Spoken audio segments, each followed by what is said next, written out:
Good evening, Mr. Zakir Naik. My name is Gulab Chand Vishkarma, and I have a question.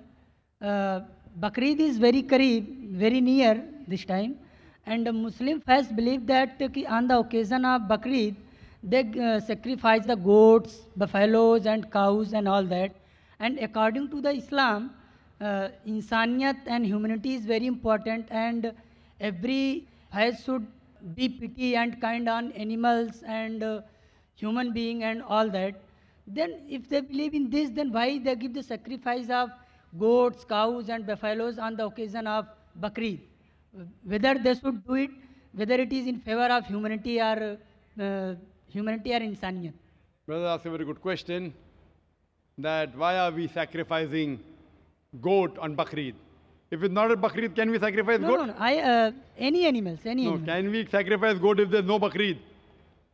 They sacrifices, they kills. I'm asking you the question, that means if no Bakrid, if we sacrifice the animal, it is allowed? No. Generally, why do you? Other So our occasion direct also. question, why do you have non-veg? Correct? No, I'm not getting what you are saying. Your main question is, why do you have non-veg? Why do you have meat? Actually, I want to say on the occasion of Bakrid and other occasion as well. Oh, okay. Haan, I'll on the answer other both. occasion as well. On the occasion of Bakrid, Allah says in the Quran in Surah Hajj, chapter number 22, that the blood and the meat does not go to Allah, it is your piety which goes to Allah. So unlike other religions, in other religions when they sacrifice the goat and keep it in the altar in the name of deity. And who eats? God Almighty eats.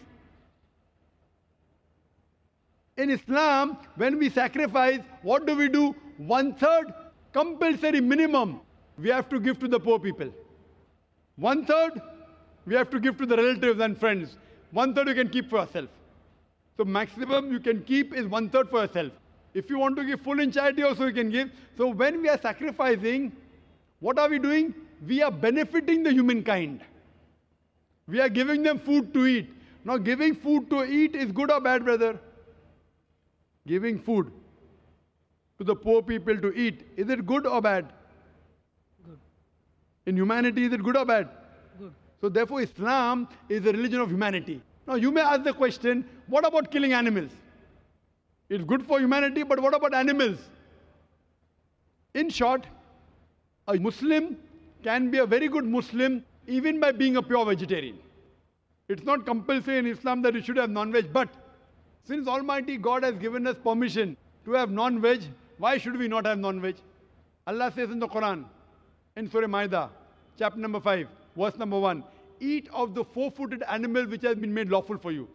Allah says in Surah Nahl, chapter number 16, verse number 5, that the cattle has been made for you, so that you benefit from them, and of the meat you can eat. The same message repeated in Surah Mu'minun, chapter number 23, verse number 21, that in the cattle is an instructive sign. From the belly you drink milk, and of the meat you eat. So since Almighty God has given us permission, why should we not have it?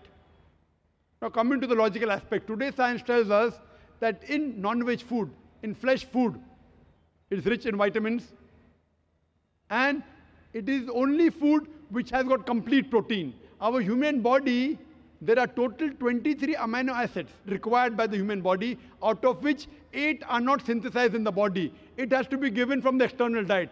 There is no vegetarian food which gives you all the 8 amino acids.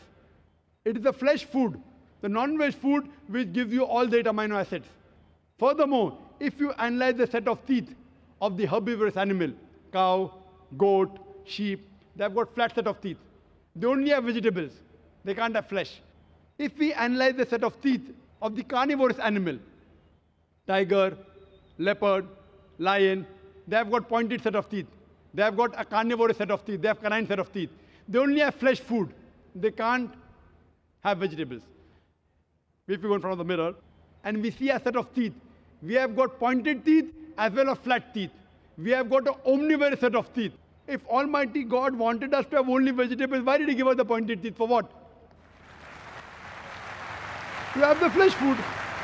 Furthermore, the digestive system of the herbivorous animal, cow, goat, sheep, can only digest vegetables. They can't digest flesh food.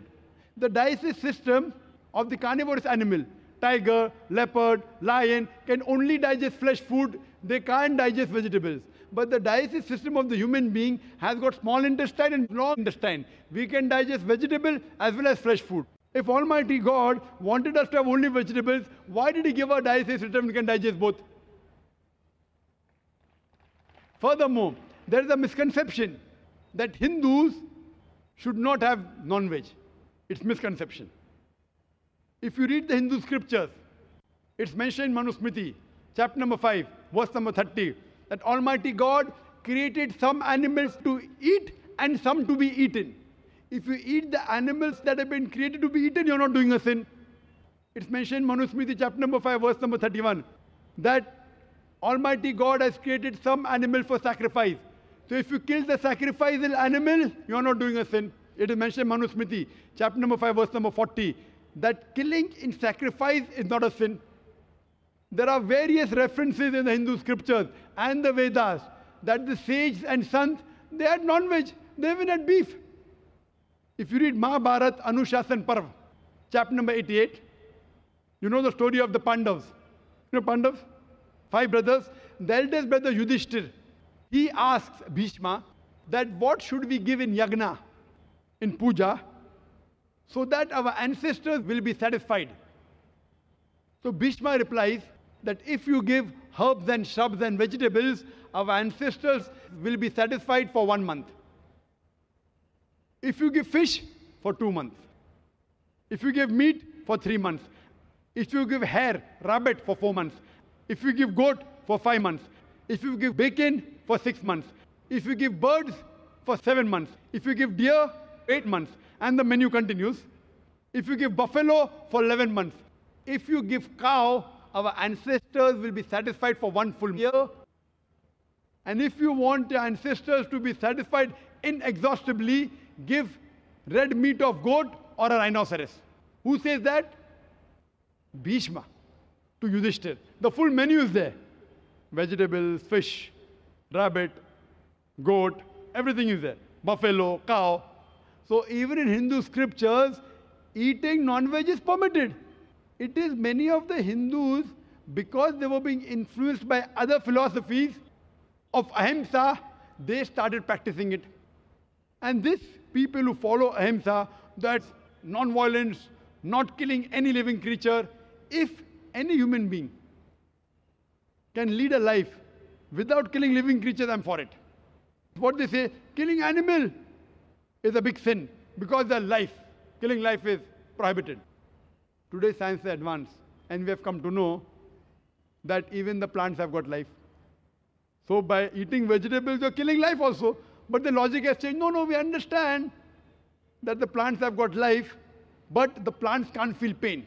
Therefore, killing a plant is a lesser sin as compared to killing an animal. For sake of argument, I agree. Today, science tells us that the human ear can hear frequencies between 20 cycles per second to 20,000 cycles per second. Anything below and above, we can't hear. Today, science tells us that even the plant cries, but the human ear cannot hear. So there was a farmer in USA who had equipment which converted the cry of the plant to the human ear, and used to know that that required water. Someone will say, okay, fine, I agree that the plant can feel pain, but it has got 2 or 3 senses less. Therefore, killing a plant is a lesser sin as compared to killing an animal which has got 5 senses.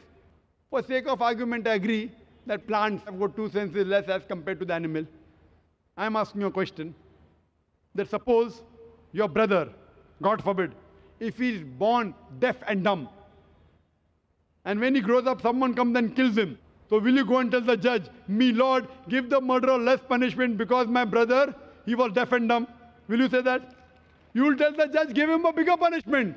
My brother was masoom. He could not hear, he could not speak. So in Islam, it does not work like that. 2 senses more, 2 senses less. Allah says in the Quran in Surah Baqarah chapter 2 verse number 168, eat of the good things we have provided for you. What is good, what is tayyib, you can have.